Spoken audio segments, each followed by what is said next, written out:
Hello, welcome everyone. Thank you for being here with us today. We have the pleasure to have a very special guest for this session today with Education USA. This Zoom meeting you are right now, you are going to be muted. Your video is turned off, but please feel free to type your questions in the chat. This session will be available on our YouTube channel, and please take note that English closed captioning is available and also translations. Para los que no hablan inglés, tenemos traducciones en español. En la parte de abajo hay un botón que dice mostrar subtítulos y podrás leer en español. Next, Magali.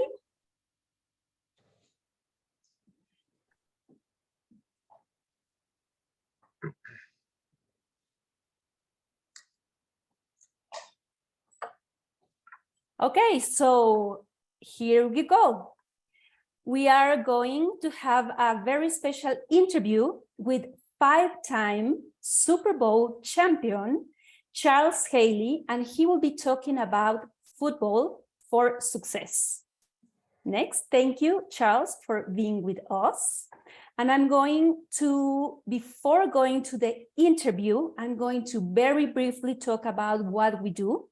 We are Education USA. We are a global network of advising centers from the US State Department. We offer accurate, comprehensive, and current information about the full range of accredited US higher education institutions.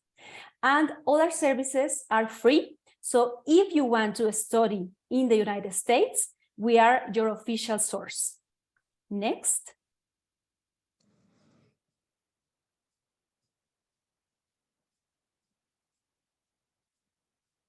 For helping you to go to the United States to complete your studies, we have these 5 steps. We will help you to find the best fit among the more than 4,000 universities. So the first step will be helping you to research your options. We'll also help you in finance your studies. We'll help you find scholarships or financial aid opportunities for you. Education USA also provides services to complete your application. And when you are accepted in a US university, we'll help you apply for your visa and provide information to do that. And also the 5th step is prepare for your departure. And the advisors will help you to have a great experience in the US. Next one, please.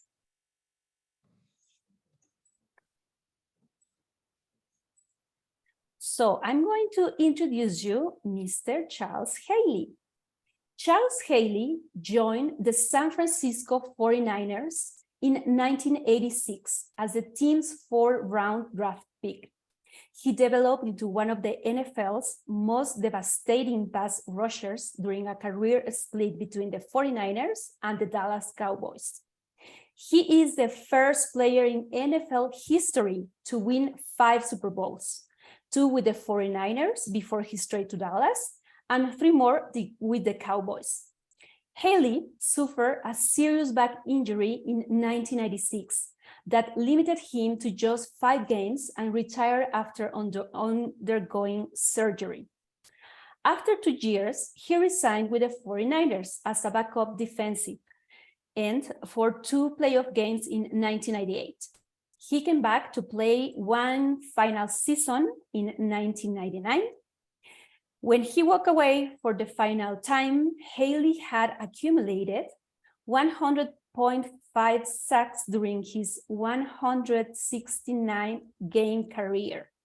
He was twice named NFC Defensive Player of the Year in 1999 and 1994, voted to 5 Pro Bowls, and named All-Pro 2 times, once as a linebacker and once as a defensive end.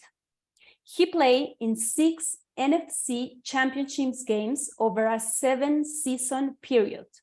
He started at left outside linebacker for the 49ers in the 1988, 1989, and 1990 games, and a right defensive end for the Cowboys in the conference championships in 1992, 1993, and 1994.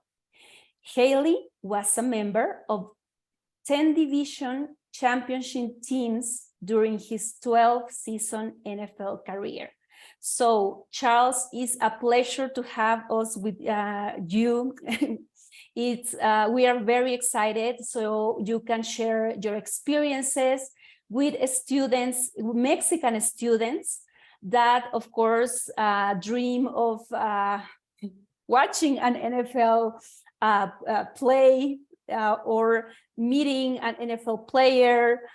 So it's a pleasure to have you with us today. So hey, it's great. It's great to be on. thank you, Charles. So we will be sharing with you some questions that we think are very interesting for our audiences. And one of the things for students in Mexico is that we are not used to all these extracurricular activities during high school for the admission process at a university. In Mexico, the admission process is a very short period. The students start maybe 6 months or less before starting university to prepare for their experience. But we know in the United States, the process is very different, is very competitive, is very long. So our first questions for you is, how did you prepare yourself in high school to be a competitive college applicant? Well, the secret to me is that I wanted to graduate high school before I started thinking about college. I grew up in a really rural area where most people did not go to college. And once I got an opportunity, someone told me I could go to college. That changed the way I looked at education. And then I studied harder so I could prepare myself to go to college.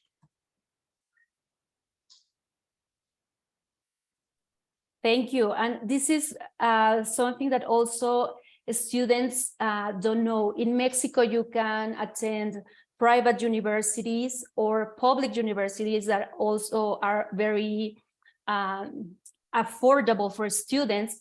But in the United States, you need to look for scholarships and financial aids. And it's great that you are sharing your experience with us. So we also know that you play football and basketball in high school. How did you make the decision to do one sport over the other? My mama made that decision. I got 4 brothers, so whatever one brother did, the other brother had to do it. So that was her mindset. We only had one car, so we had to do the same activities. And did you like one over the other? I like football more. I was more of a guy that's I was a bull in a china shop when I came to basketball. When somebody hit me, I wanted to fight. So football was more where I could let off that aggression. Thank you for sharing that. And can you talk about how the football scholarship that you get help you achieve your goals? Well, I got a 4-year scholarship to go to James Madison University. It was, it was never my goal to go to college, but then when I got there, I had to change the way I thought. And when I got to college, I was focused more on academics than I was on football. Football came easy to me. Academics came hard. And so I need, I had to change the way my behavior, because I wanted to graduate. I wanted to be the first person to graduate from my family. And my mama, she was so excited that I went, and I just wanted to make her proud of me. You talk a very important topic that we always like to talk with our students, academics. Because when you think about student athletes, sometimes you think, one, that it's easy to get a scholarship if you are a great athlete. And two, that once you are in the university completing your degree, you don't need to worry about academics. And it's great that you are sharing with us that you had to focus on academics because you wanted to graduate. So that's great. If you want to add something about that, that would be wonderful. Okay, well, let's start with the truth. Being a great athlete, 99% of the time, you're gonna get a scholarship from some university. I'll say over 60% of the guys that get scholarships don't graduate from college, especially if they go into pro football or basketball. They usually come out early. I made a choice that I wanted to be more than just a football player. And for me to do that, I had to become smarter and adapt. I had to adapt to my environment. I was afraid. I was reading 3 grade levels behind. I had all these things falling against me. But you know what? I made a choice, and I didn't go home see my mom, but I stayed there and I worked hard. I worked diligently, year after year after year. The greatest accomplishment I ever made in my life was to get my college degree. Like I said before, football was easy. Getting my college degree was the hardest thing I ever did. And the way I celebrated that with my university, I gave them my Hall of Fame bus because I want every kid to walk through those doors to understand it is not a right, it's a privilege to be a part of the university and to get your degree. That is right. It's a privilege. And I'm glad that you are sharing that as well. So in the same topic, what were some of the challenges you faced as a student athlete? And you already say that it was not easy to study academics.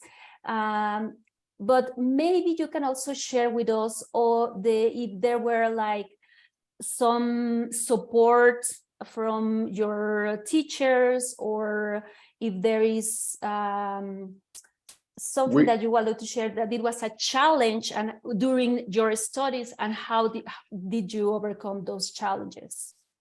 Well, being a professional athlete or a college athlete, you walk into a university with a team. You already walk in with people that you know. An average day person going to college, leaving their mom and dad, and then peer pressure, being free at all at once. A lot of the peer pressure causes most kids to fail because they don't know how to deal with that. But being an athlete, we have tutors, and in every subject that you struggling in, you get a tutor for free to help you. You get to go to reading writing labs to help you with your papers. So you get a lot of resources as a college athlete on scholarship. But the normal kid, when it gets there, you're fighting by yourself because you don't know anybody, and you're trying to fit in, and most of the time you may fit in with the wrong people. Right, and this is something that we also communicate our students here in Mexico that are thinking in studying in the US, that usually institutions in the US will have a lot of resources and support services, not only for student athletes, but for all the students that are going through the process of getting a degree. What was your degree, by the way? Social science and a minor in psychiatry. That's another thing. In Mexico, we have to do only a major. We don't have this minor. So it's great that in the United States, you can do a major and also you can specialize in something that you are interested. Okay, thank you. This is very interesting for our students. So what would be your tips and recommendations for students to reach their dreams and goals? And you say this something that is not easy in the way you will have challenges. So for students that are now in high school or students that are in the university thinking about getting a graduate degree, what would be your recommendations? Of course, you have reached your dreams. You are very well known. You have 5 Super Bowl rings. So what would be your recommendations? Well, first of all, I want you to know my 5 Super Bowl rings do not define me as a man. That is something I did. I won with a bunch of teammates. What I would tell you is, it's called commitment. You have to make a commitment to be great. And then you have to sacrifice. You may not be able to go hang out with friends. You have to study.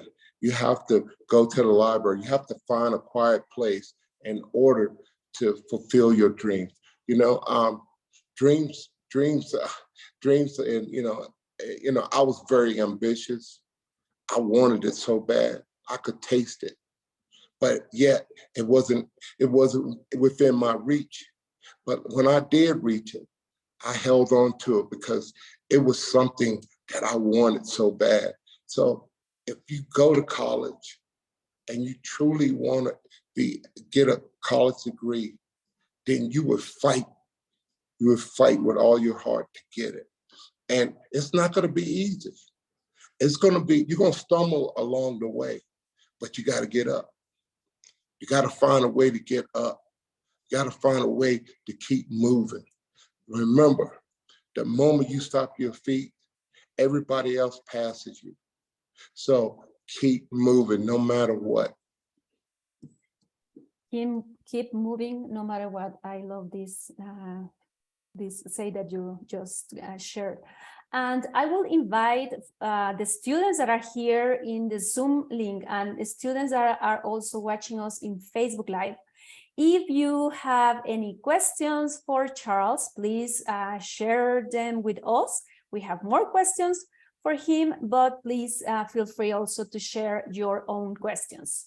So another question for you is that many people dream of playing sport professionally, or maybe be a recognized artist, musician or singer, or something to do with culture. And now we have these young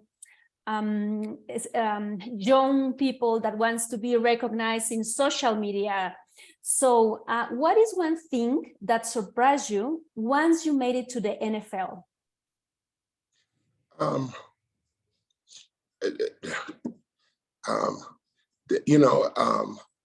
There were the only surprises is me moving from Gladys, Virginia, to California, where I didn't realize, where I grew up, it was black and white. I didn't understand other cultures, and when I got off the plane, I asked the black guy, "Where do I go?" I asked the white guy.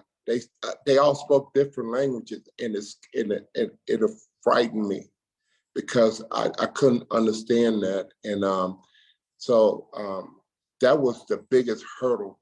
It's just learning, meeting people who speak Spanish and just trying to relate to every culture, especially in California. And I think the moment that that I let go that fear, that nervousness, that was the toughest thing for me. Like I told you before, I love football. I love football with everything that's inside of me. So I've never worried about me and the NFL because, I got drafted. nobody was going to take my spot. Nobody. I was prepared to do whatever it takes. If I got to run 100 miles, I'm going to run 100 miles. If I could do 1,000 sit-ups, I'm going to do 1,000 sit-ups. If I got to hit somebody in the mouth every day, I'm going to hit somebody in the mouth. It's just whatever it takes to win. And the game of life is about winning, okay? It's about preparing for success. And I prepared from high school, college, and then when I got to the NFL, there was no surprises as a football player. Now, everything else was a big surprise, but as a football player, there were no surprises. The speed of the game was no surprise because I was just as fast as everybody else. But the only difference was a lot of guys didn't love the game like I did. So they were not able to achieve the heights that I did. And, you know, and the one thing I don't believe in, I don't believe that God wants us to fail. He gives us all the tools to win with. And he always tells us that he is our rock. So why should you fear? Thank you, Charles. And we have a questions from Facebook. Ek Balam is asking, what was your biggest challenge when playing during your college football before getting into NFL?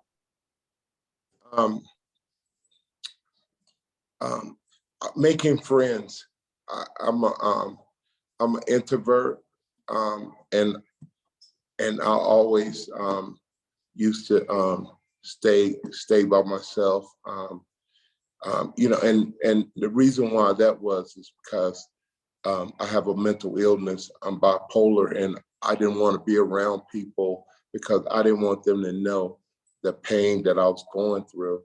And so I didn't make friends, and I pushed everybody away. And that was one of the things I regretted, that I just didn't deal with my issues at that time, that I allowed that to limit my relationship with people. Thank you for sharing that with us. I think now with the COVID problems that we had, many students are by themselves. Sometimes they have some mental issues or depression, or they don't want to be around people because they've been with just interacting through Zoom or just virtual. And sharing that with us is also helping the students and supporting students and telling students that you don't need to be alone, that if you are feeling alone is normal, but there are ways to get out of that. And now you are also talking about you being an introvert. I don't think introvert is a bad thing, but we see you as this winner and the NFL player with 5 Super Bowls and super champion, and you cannot imagine that someone so well-known could be an introvert. But thank you also for sharing that with us. Another question, we know that literacy is very important for you. Can you share with us why this topic, why you are very interested in literacy? Well, like I said before, I went to college reading 3 grade levels behind because the neighborhood I grew up in, nobody ever told me that I could ever be anything. Nobody gave me a book to read. And so now in my life that I have this opportunity, I want to make sure Black and brown kids get a chance to get a top-notch education. So I started Tackle Tomorrow, and which is a reading program that we do through our station. We go into the schools. Not only do we bring tablets, computers, we also beautify the schools. We create the playgrounds because it's important for our kids to know we love them. And we deal with elementary schools, the F schools, the worst schools, and we take those schools and transform those schools. And then what we do is in order to build a child, you got to build a community. So then we do ESL and GED classes for the community so that in the morning they can go in and get educated just like their children. Because if we don't change the way our children think, then they're going to repeat the history and the failures of generations. So I am passionate about Tackle Tomorrow and where we're going and how we try to impact the kids. We try to bring those schools to a private school type environment. And I tell those kids, hold me accountable because I will not let you fail. And that's the sacrifice and the commitment I make to these young ladies and young women, that I will not let them fail. And I tell their parents, all they got to do is walk with me. Just walk with me, hand in hand. Hey, and I will do whatever I can for the community too. It's great to hear that. As a former teacher, I work in the United States with elementary students, migrants coming or going to the United States. And what you are sharing is very important, and it's great that people like you are supporting schools, are supporting students, and you need these resources for schools. So I think education is a solution for many problems in our country, in the United States as well. So thank you for doing this and supporting students in the early ages to have this, so they can keep studying. I think that's very important. And also getting into university, so they will also have this impact in their own community. So thank you for doing this for the communities. Yes, ma'am. But you know, the thing that we have to see in America and in Mexico is not about black or white, rich or poor. It's about haves and have not. Those with education move forward. Those without live in poverty or go to jail. Where do you want your kids to be? Do you want them to be the haves or the have-nots? Do you want them to move forward, become president, become corporate leaders, you know, or do you want to see them living in poverty or be in prison? You know, those are the choices. Those are hard facts, and those are the true choices we have in life. So it's up to all of us, not just a few of us. It's up to all of us to help make a change. Thank you. You are right. And we know that you have a foundation, Tackle Tomorrow. Can you share with our audience what is that and what made you start this program? What made me start the program was reading reading 3 grade levels behind going into high school. But Tackle Tomorrow is more than just a foundation. It's a family, teachers, principals, the community. We all come together. We all have a bond. We all have one fight, and that's against illiteracy. So that's our goal. And I believe that we don't have to wait till tomorrow to educate our kids today. Thank you, Charles. And I will invite Francisco, Mauricio, and Juan Javier that are here with us. If they want to open their cameras and maybe ask a question, I think that's the moment. We have more questions from the audience in Facebook, but please feel free if you want to do that. You can do that. Also, if you can share your questions in the chat. That's not a problem. But feel free to open your mics and cameras if you want to do that. But we have another questions from Facebook. And thank you, Francisco. Do you want to ask a question?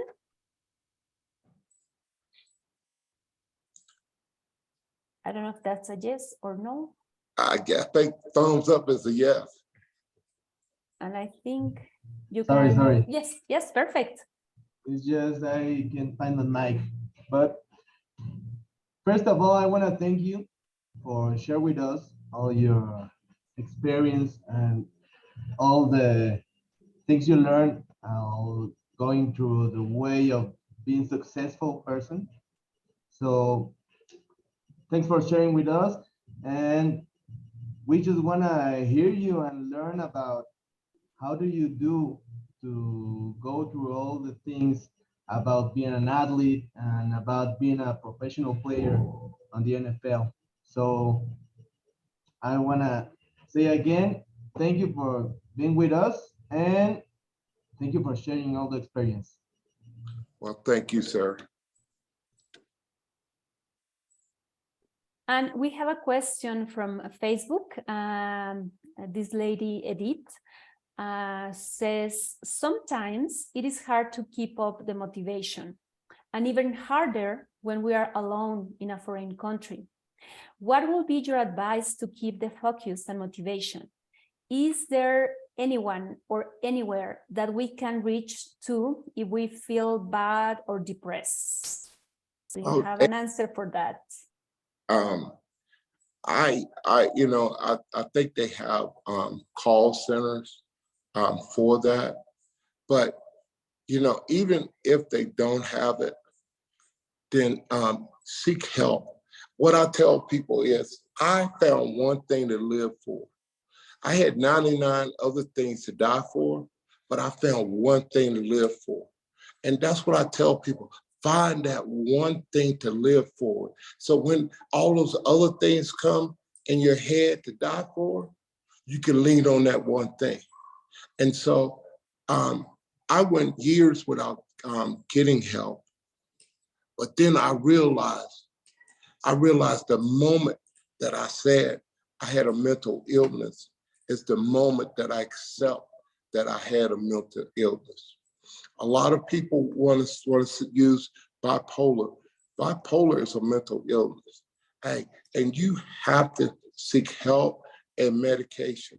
There is no easy way from it. It's just like having diabetes. You got to take medication. High blood pressure, you got to take medication. Being bipolar is the same thing. Every day I get up, I take my medication in the morning, I take my medication at night. It stabilizes me. It helps me deal with my everyday problems, my everyday success, because success brings a lot of problems. And Charles, you are sharing these very personal experiences, and you say, well, you have to have this thing that will help you. You have to hang on it. I think for you, it was having this football talent. But what about the students that feel that they don't have talent, that they are not intelligent, that they are not these super athletes that their friends maybe are? So we can have some students listen now that say, well, he was a football player and he knew his talent. I personally think that everyone has a talent and you need to find it. But what about you? What would you say? You know what I find when I talk to people? They find so many things wrong with themselves. They find so many reasons to criticize themselves. Why would you ever do that? Why would you ever put thoughts in your mind that put yourself down when you're going to meet 10 people? As soon as you walk out the house, that's going to put you down. I refuse to allow people to either build me up or put me down. Hey, I stand upon a rock and I'm not afraid. And that's what you have to do. You have to stand and you have to stand firm. Hey, you were born a beautiful person. You were born intelligent. Don't let someone take that away from you. Don't make somebody make you feel guilty for being smart, guilty for being intelligent, guilty for being beautiful. Hey, walk with your head up. Find your sunshine. Don't find rain, find the sunshine. And maybe also find your support person, that maybe your mother, your father, your cousin, your teacher, a friend. Maybe for you, you have this also support system that helped you overcome the challenges and of course become what you are now, right? Yes, ma'am. My mother and father, they were my biggest fans, and now they're my biggest fans for me dealing with my mental illness. My kids, they are my cheerleaders, my psychiatrist and counselor. They're my coaches. You know, I have a network of people around me at all times that I can reach out to and say, you know what, I feel this way. I feel that way. And they would stop what they're doing and take time out to love me. And that's what you have to do. You have to take time out to allow others to love you. And I have a very interesting question here that also relates to this. And it says, what advice would you give to students who have limited opportunities, or maybe that they think that they have limited opportunities? I don't know what limit is. That word is not in my vocabulary. You know, if you put, you know what, if you let somebody set your standards, set your goals, hey, they control you. You can't, if somebody set your standards, that is high as you're gonna get, you know? So why would you ever think that way? You know, I believe in building. I believe in searching, you know. My mom told me when I was about 5, she said, boy, we walked down to get water, and she said, you see this path? She said, over 10, 12 generations have walked this path down to get water. She said, what I want for my sons, I want you to blaze a trail so others can follow you. So blaze your trail. Stop following people. Stop believing in the negativity. You know what? Growth comes from, hey, looking at the truth, not as falsehood, but the truth. Because be true to thyself, and to thyself be true. Thank you, Charles. This is very inspiring. And Swanya in Facebook also is asking, well, he has some questions here. The first one is, what were the biggest differences between high school and college football? The guys got bigger. Guys got bigger and faster. That was the biggest difference. And you know, that was the biggest thing. They got bigger, stronger, and faster. But you were able to adjust to that. I ain't have a choice. I learned how to adapt and overcome. Right, right. And he's also asking about your travels. First, he's asking if you were able to study abroad as a college student. So we ask you that first question then, and we'll have a follow-up question. Say that again, ma'am. If you were able to study abroad while in college. No, I never had a chance to do that. You know, when you pour, you don't get those abilities. But now we think that you are able to travel and to, so what have you learned from your travels today? That poverty stinks, and it doesn't matter where you go. You know, that's a big, the biggest thing that I find. I try to, whatever city I go to, I try to get lost in the communities, and I just want to see the way of life. And you know, most people want to just work hard and take care of their families, and but the best way to do that is get an education, because then you gotta step up in life than others have. You know, don't look at the cost, look at the benefit, because the benefit's going to pay for the cost. But as long as you look at the cost, then you'll never get the benefits. Thank you, Charles. And now that you are retired, you are not playing football anymore. Well, I don't know, maybe you are, and I don't know about that. But how is your daily life nowadays? My life is great. My daughter just had triplets. All my kids got masters. They're working, they're employed. My mom and dad still alive. They're happy. My brothers are still alive. God is first in my life. I get a chance to still be able to commune with pro football players and basketball players and athletes. But the best thing I get to do is I get to go down on a weekly basis and talk to the little kids and try to help them understand. And the biggest thing I do, I take kids out of the community, because more of the Black and brown kids do not leave that community. So I have to take them out so they can see the world, so they can dream. Hey, if you stay in your community, the only thing you dreaming is the same dream your parents have. But when I take them out, they seem like they get new life, new energy. And so those are the things that gives me joy every day. Thank you, Charles.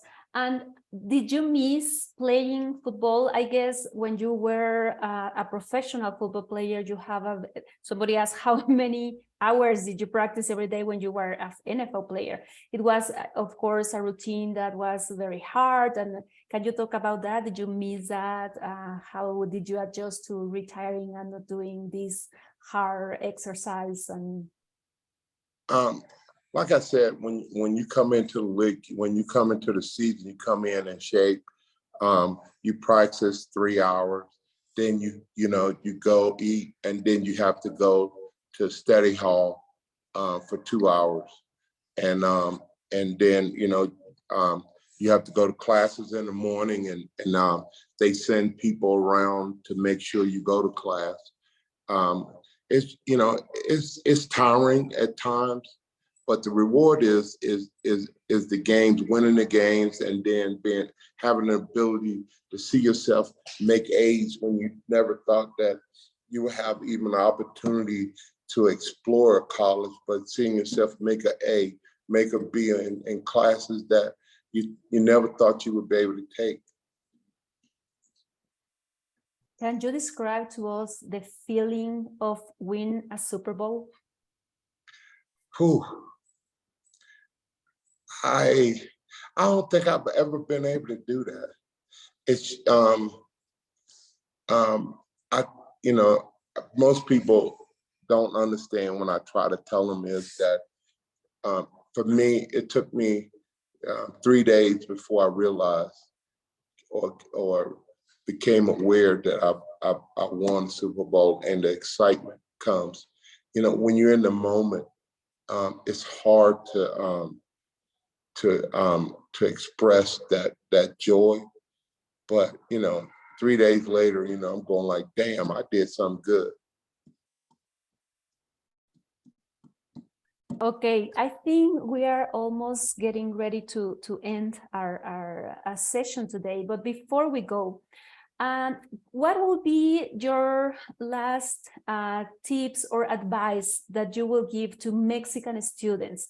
Maybe for those who are athletes and are thinking of playing professionally, or other students that don't have this talent, but they want to study university. What would be your advice for them?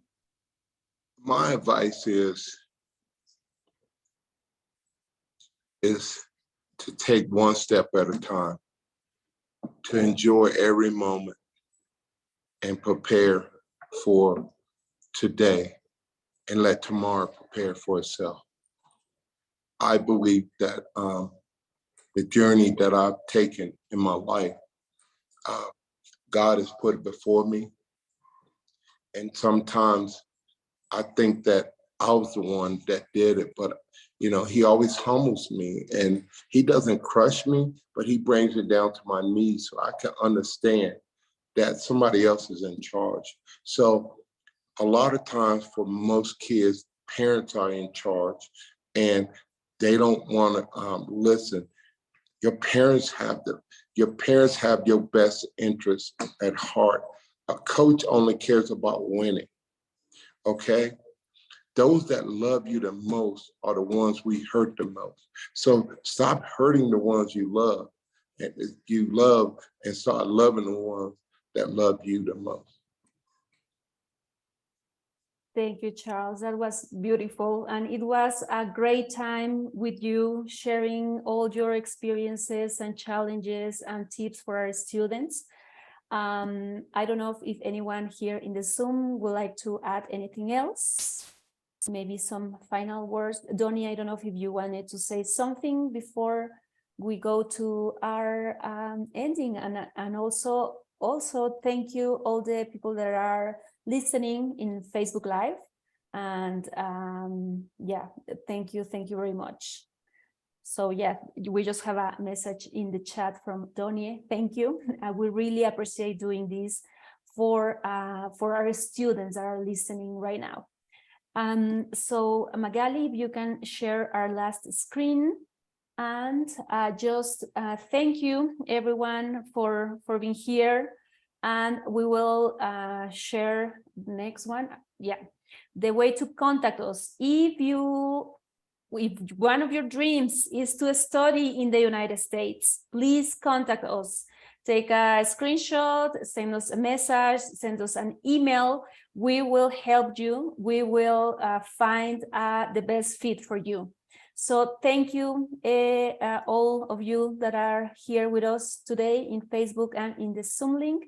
And thank you very much, Charles, for sharing and taking your time to be with us today. Thank you very much. Thank you so much, ma'am. You have a blessed day. Thank you.